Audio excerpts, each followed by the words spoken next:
만복의 근원 하나님 온 백성 찬송 드리고 저 천사여 찬송하세. 찬송 성부 성자 성령 아멘.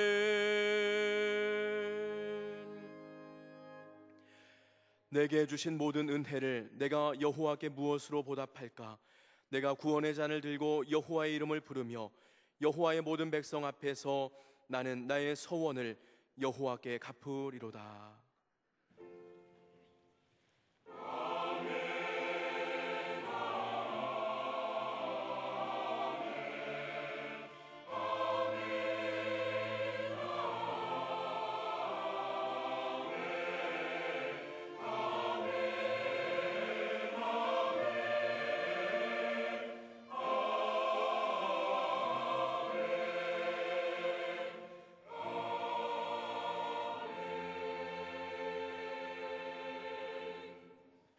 이 시간 하나님께서 우리에게 주시는 구약의 말씀은 민수기 14장 21절부터 25절까지입니다.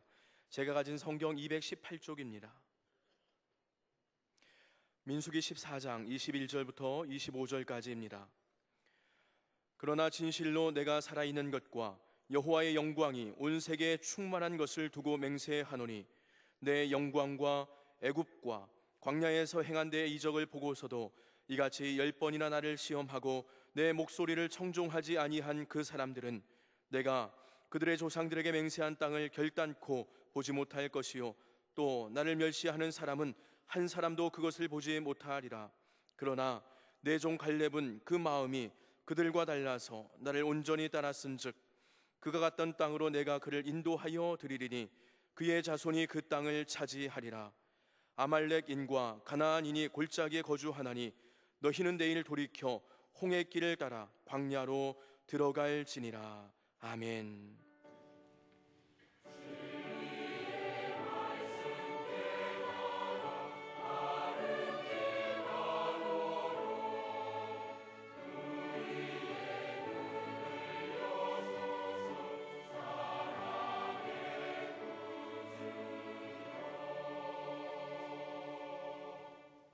하나님께서 우리에게 주시는 신약의 말씀은 사도행전 16장 6절부터 10절까지입니다. 제가 가진 성경 214쪽입니다. 사도행전 16장 6절부터 10절까지입니다.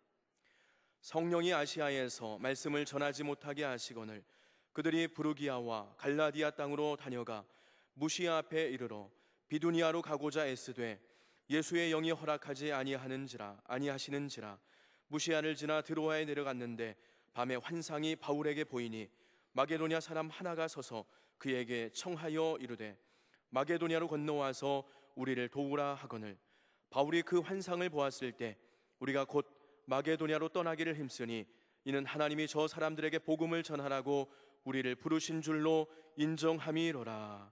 아멘. 오늘의 구약 본문 말씀의 배경은 이렇습니다. 이스라엘 백성들이 애굽 노예의 신분에서 탈출해서 자유의 몸이 됐을 때 어떻게 됐습니까? 10가지 재앙이라고 하는 전무후무한 엄청난 일을 겪고 그리고 홍해를 육지같이 건넜고 마라의 쓴물이 단물이 됐고 반석에서 식수를 그리고 하늘에서는 양식을 주시면서 하루하루가 은혜고 순간순간이 기적의 삶이었습니다. 사막에서 사람이 어떻게 살아남습니까? 하나님께서 지켜주시지 않으면 살아남을 수 없는 그런 인생을 살아왔는데 그들이 이제 구름의 움직임을 따라서 움직였습니다. 그래서 구름이 가다 멈추면 멈추고 가면 가고 멈춰있기를 사흘이면 사흘, 한 달이면 한 달, 가기를 또 사흘이면 사흘, 이래면 이래 그렇게 쭉 가더랬어요. 열심히 오다 보니까 가데스 바네아에 이르렀는데 이제 목적지가 얼마 안 남았어요. 그래서 각 지파마다 담력 있고 지혜로운 사람 한 명씩을 뽑아서 12명으로 하여금 그 목적지 가나안 땅을 정탐하러 보냈더랬습니다. 얼마 동안? 40일 동안 정탐을 했어요. 자, 12명이 한꺼번에 몰려다녔겠습니까? 혹 3명, 2명, 4명 짝을 지어 나누면서 혹은 동쪽으로 혹은 서쪽으로 또는 그 군사시설이라든지 산업의 구조라든지 여러 가지 안목을 가지고 40일 동안 샅샅이 관찰했을 겁니다. 그런데 이 사람들이 돌아와서 보고를 하는데 본과는 똑같은데, 그런데 보고가 달랐어요. 갈렙은 우리가 올라가서 차지하자 그러는데 10사람은 무슨 소리냐, 그 사람들이 산업이 얼마나 발달하고 무기가 우수하고 성체가 든든하고 그 사람들은 기골이 장대한데 내가 봐도 그 사람들 앞에서 메뚜기 같더라, 우리는 못한다, 우리가 저 광야에서 죽었으면 좋았을 걸 여기 와서 이렇게 개죽음을 하느냐, 그러지 말고 애굽으로 돌아가자, 막 야단입니다.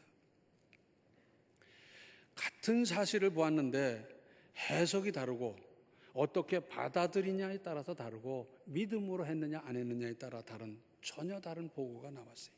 사람들은 혼란에 빠졌습니다. 오늘 본문 앞에 있는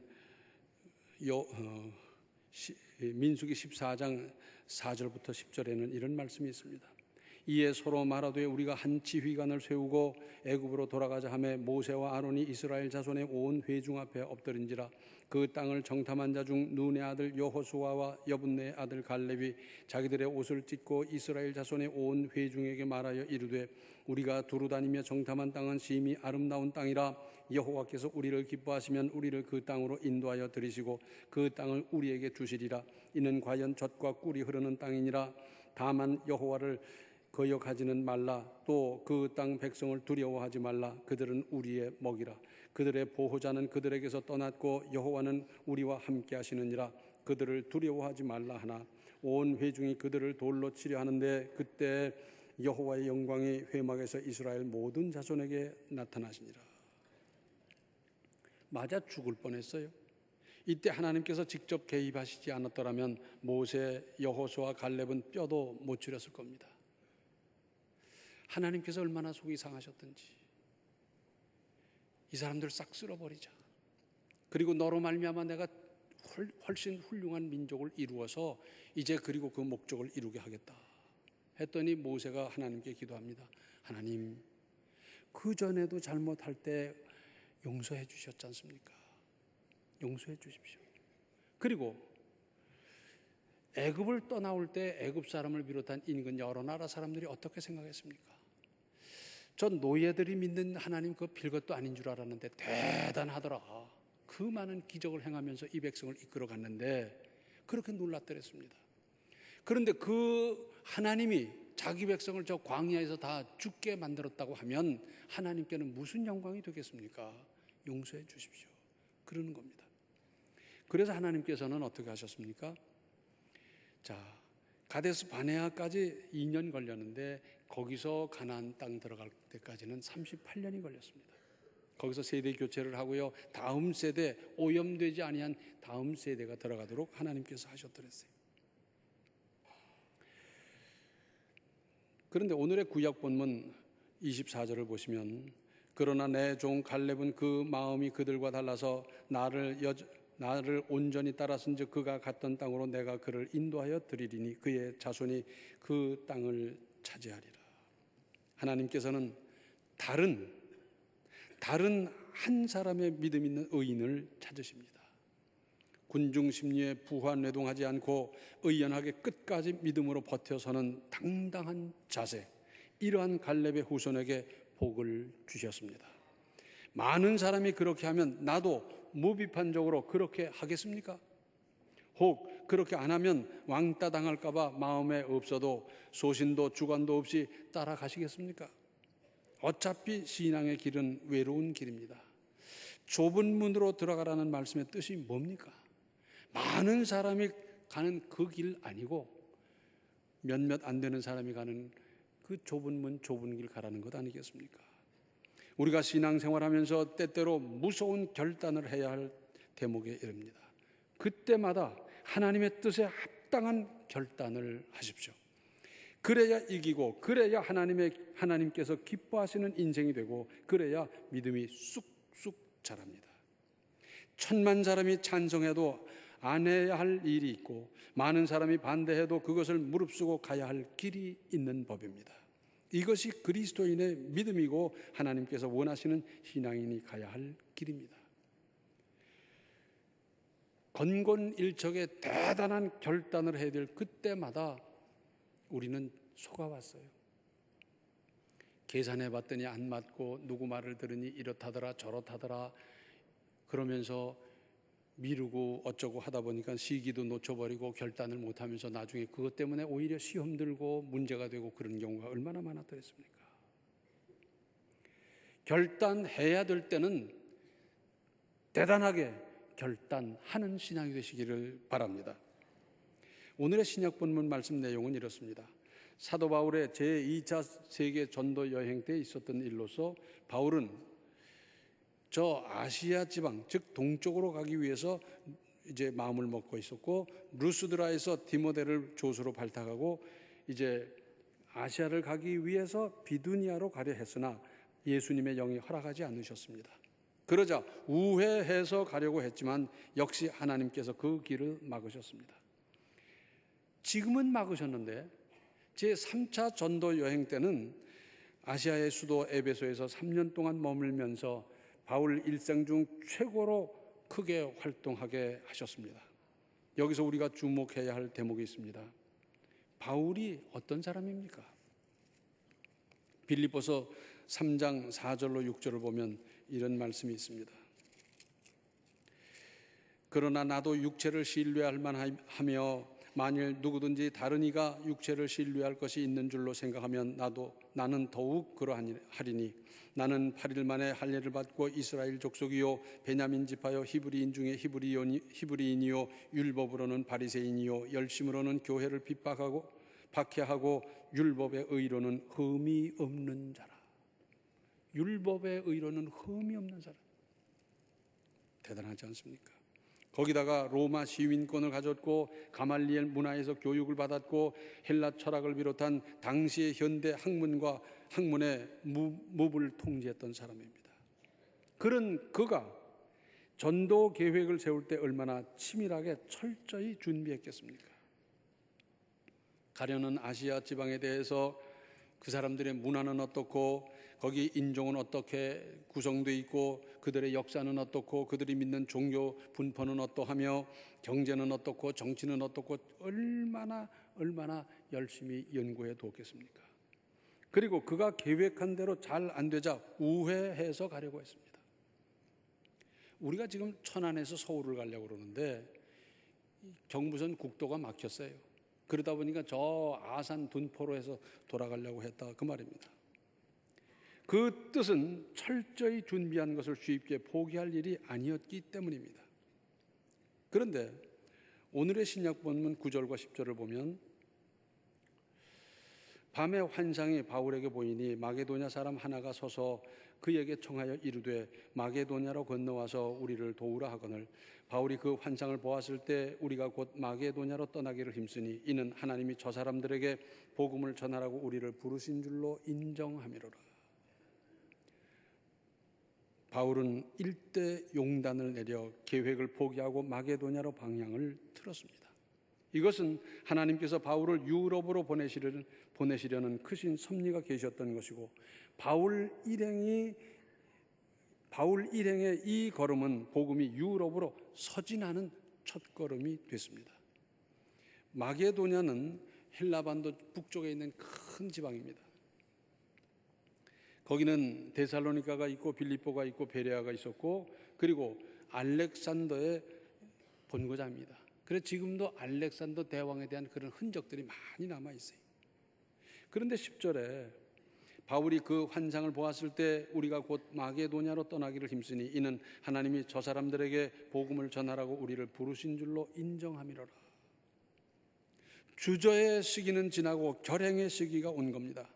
자신이 원하던 아시아 전도를 단념하고 하나님의 지시를 따랐습니다. 하나님의 뜻을 알기까지는 주저하였으나 하나님의 뜻을 알았을 때는 흔연히 순종하는 것이 그리스도인의 기본 자세입니다. 무슨 결단을 했습니까? 하나님의 뜻을 알았을 때 과감하게 자기의 계획을 접는 결단이었습니다. 그곳 전도를 위해서 얼마나 준비했습니까? 얼마나 기도했습니까? 혹은 여러 사람을 보내면서 거기에 가서 문물을 알아오느라, 역사를 알아오느라 그러면서 사람들을 보냈을 것이고 기도를 얼마나 했겠습니까? 그런데 과감하게 접었습니다. 우리는 흔히 하던 일에 미련이 남아 있습니다. 계획하던 일, 힘쓰던 일, 미련이 남아 있어요. 그래서 미련 때문에 끊지 못하고 줄줄줄줄 끌려가다가 인생 망쳐버린 경우가 얼마나 많습니까? 만약에 이때 바울이 하나님을 향해서 하나님, 제가 준비를 얼마나 했는 줄 아십니까?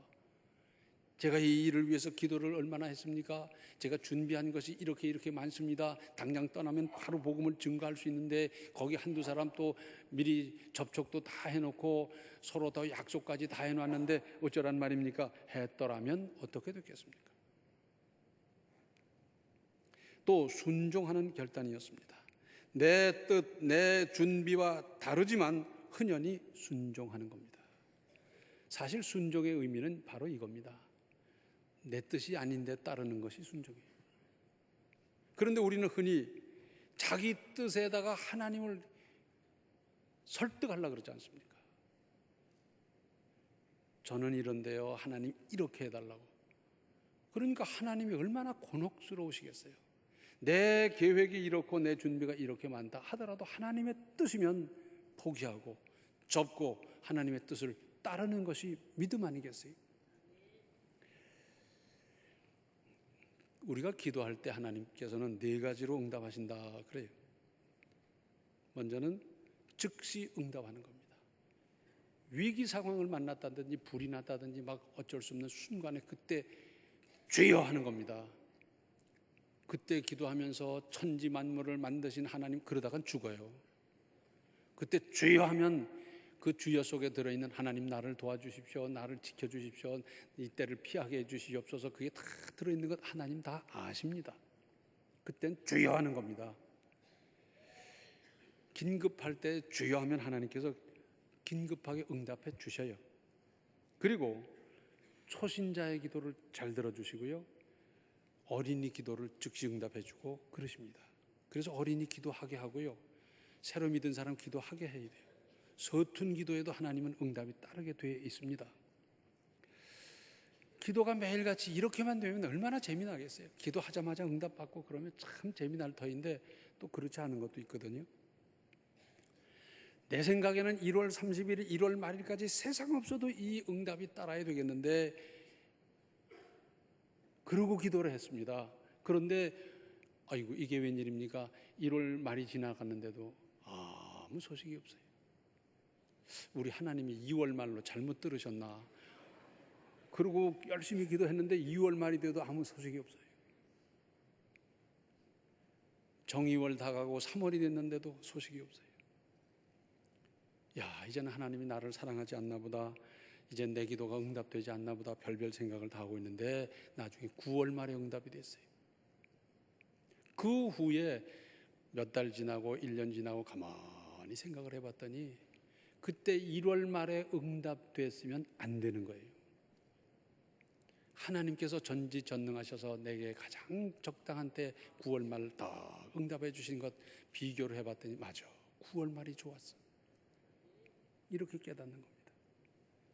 또 하나는 다른 것으로 바꾸어 주십니다. 나는 이걸 달라고 그렇게 기도했는데 하나님은 나중에 봤더니 딴 걸 주시네. 이거 하나님 이거 왜 이걸 주십니까? 그런데 나중에 지나놓고 가만히 생각해 보니까 하나님께서 주신 것이 얼마나 더 좋은 건지, 얼마나 더 아름다운 건지. 하나님은 역시 전능하신 하나님이시구나. 바울이 아시아를 놓고 기도하는데 하나님께서는 마게도냐로 가라고 응답해 주신 것은 바꿔주신 것 아니겠어요? 이 응답입니까? 아닙니까? 아시아에 대해서 연구해 둔 것은 무효가 됐습니까? 3차 전도 여행 때 거기 가서 충분히 그 모든 자료를 활용해서 일할 수 있도록 하나님은 다 하셨어요. 2차 전도 여행 때는 마게도냐로 가고 3차 전도 여행 때는 아시아 가서 3년 동안 에베소에서 열심히 일하고 하나님 다 계획이 있으셨어요. 더 좋은 것으로 주실 때 믿음으로 아멘하고 잘 받으시기 바랍니다. 그리고 무응답이 응답인 경우도 있습니다. 얼토당토하는 걸 구하면 하나님께서 들어주시겠습니까? 하나님 지구를 거꾸로 돌려주십시오. 되겠습니까? 하나님 저는 겨울 장사를 하지 않습니까? 그러니까 날씨가 추워야 되는데 봄이 돼도 아무쪼록 춥게 해주십시오. 그 되겠습니까? 그런 기도는 하나님 응답 안 하셔요. 그때는 내가 빨리 고치는 거예요. 아이고 내가 잘못 구하고 있구나. 그리고 자기 태도를 바꿔야 되는데 여전히 하나님께 때를 쓰면 하나님 상당히 골치 아플 것 같아요. 무응답도 응답입니다. 사도행전 21장을 보면 바울 일행이 이제 모든 전도 계획 여행을 다 마치고 예루살렘으로 올라가는 그 노정에서 있었던 일입니다. 21장 4절을 보면 제자들을 찾아 거기서 이래를 머물더니 그 제자들이 성령의 감동으로 바울더러 예루살렘에 들어가지 말라 하더라.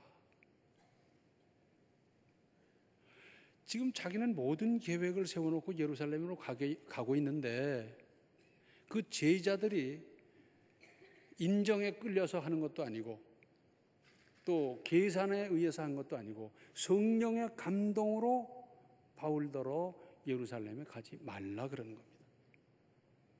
이거 어떡합니까? 또 7절로 14절에는 이런 말씀이 있습니다. 두로를 떠나 항해를 다 마치고 돌레마이에 이르러 형제들에게 안부를 묻고 그들과 함께 하루를 있다가 이튿날 떠나 가이사라에 이르러 7 집사 중 하나인 전도자 빌립의 집에 들어가서 머무르니라. 그에게 딸 넷이 있으니 처녀로 예언하는 자라. 여러 날 머물러 있더니 아가보라 하는 한 선지자가 유대로부터 내려와 우리에게 와서 바울의 띠를 가져다가 자기 수족을 잡아매고 말하기를 성령이 말씀하시되 예루살렘에서 유대인들이 이같이 이 띠 임자를 결박하여 이방인의 손에 넘겨주리라 하거늘 우리가 그 말을 듣고 그곳 사람들과 더불어 바울에게 예루살렘으로 올라가지 말라 구하니 바울이 대답하되 여러분이 어찌하여 울어 내 마음을 상하게 하느냐 나는 주 예수의 이름을 위하여 결박당할 뿐 아니라 예루살렘에서 죽을 것도 각오하였노라 하니 그가 구원함을 받지 아니하므로 우리가 주의 뜻대로 이루어지이다 하고 그쳤노라. 인정으로 한 말이 아닙니다. 이해관계로 한 말도 아닙니다. 성령의 감동으로 가지 말라는 거예요. 그런데 그 전에 바울에게는 하나님께서 예루살렘으로 가라고 말씀하셨고 그래서 모든 준비를 다 갖춘 상태였어요. 그러니까 여기서 가지 말라고 하는 얘기는 뭡니까? 가서 결박당할 터인데 각오 잘 하고 가십시오. 그런 것 아니겠어요? 바울도 알았어요. 나도 안다. 나 가면 체포당할 거다. 거기서 순교당할지도 모른다. 그러나 나는 간다.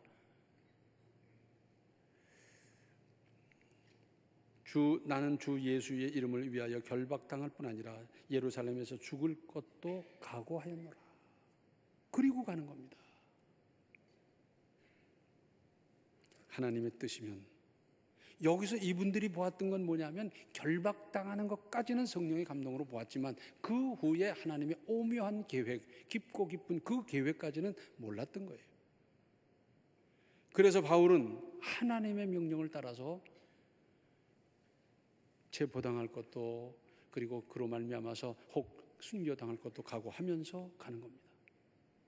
하나님께서는 바울이 혹 체포를 당하더라도 바울이 혹 거기서 목숨을 잃더라도 그 일을 통해서 이루실 하나님의 깊고 넓은 뜻이 하나님의 영광이 나타날 것을 믿는 믿음으로 순종하며 가는 것이었습니다.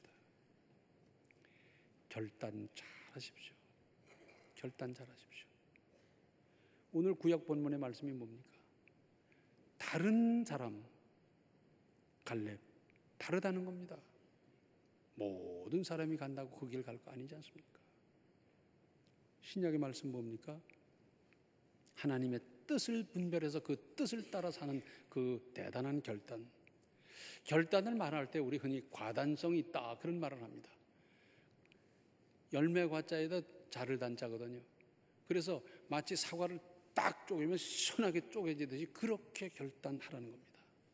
우리는 지금까지 결단 잘 못했습니다. 인정에 끌려서 계산에 끌려서 주변 얘기를 듣다 보니까 이렇고 누구는 이렇게 말하고 누구는 저렇게 말하고 하다가 시기를 놓쳐버리고 결단 못했더랬는데 이제는 결단하고 실행하는 용기를 가지십시오.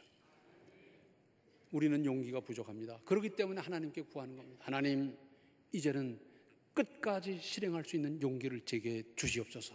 제가 믿음으로 이 일을 결단하고 실행하겠습니다. 실천하겠습니다. 이런 자세로 살아가겠습니다. 제게 용기를 주시고 힘을 보태주시고 끝까지 이룰 수 있도록 도와주시옵소서. 그때 하나님께서 그 힘을 주시고 이루시고 역사하시지 않겠습니까? 이런 능력 있는 인생을 살아가시기 바랍니다. 기도하시겠습니다. 은혜로우신 아버지 하나님, 제 뜻을 세워놓고 하나님의 뜻인 양 고집했던 저희들 아니었습니까? 불쌍히 여겨 주시옵소서. 하나님의 뜻을 잘 분별해서 손해를 보더라도 망신을 당하더라도 그 길을 갈 수 있게 하여 주시고 좁은 문을 찾아갈 수 있게 하여 주시고 결단할 뿐만 아니라 실행할 수 있는 용기까지도 허락하여 주시옵소서. 그래서 하나님께서 원하시는 그 길을 가게 하시고 그 길을 감으로 마침내 우리의 인생은 승리하고 성공하고 잘되고 형통하는 은혜가 넘치게 하여 주시옵소서. 예수님의 이름 받들어 간절히 기도하옵나이다. 아멘. 다른 길을 보이시는 하나님의 뜻을 잘 분별하십시오. 지금은 생명의 주 예수 그리스도의 은혜와 하나님 우리 아버지의 극진하신 사랑과 성령의 감화 감동 충만 교통하심이 결단하고 실천 실행하여 하나님의 아름다운 뜻을 이루며 살기로 작정하는 모든 성도들 머리 위에 이제로부터 영원토록 함께 계시기를 간절히 축원하옵나이다. 아멘.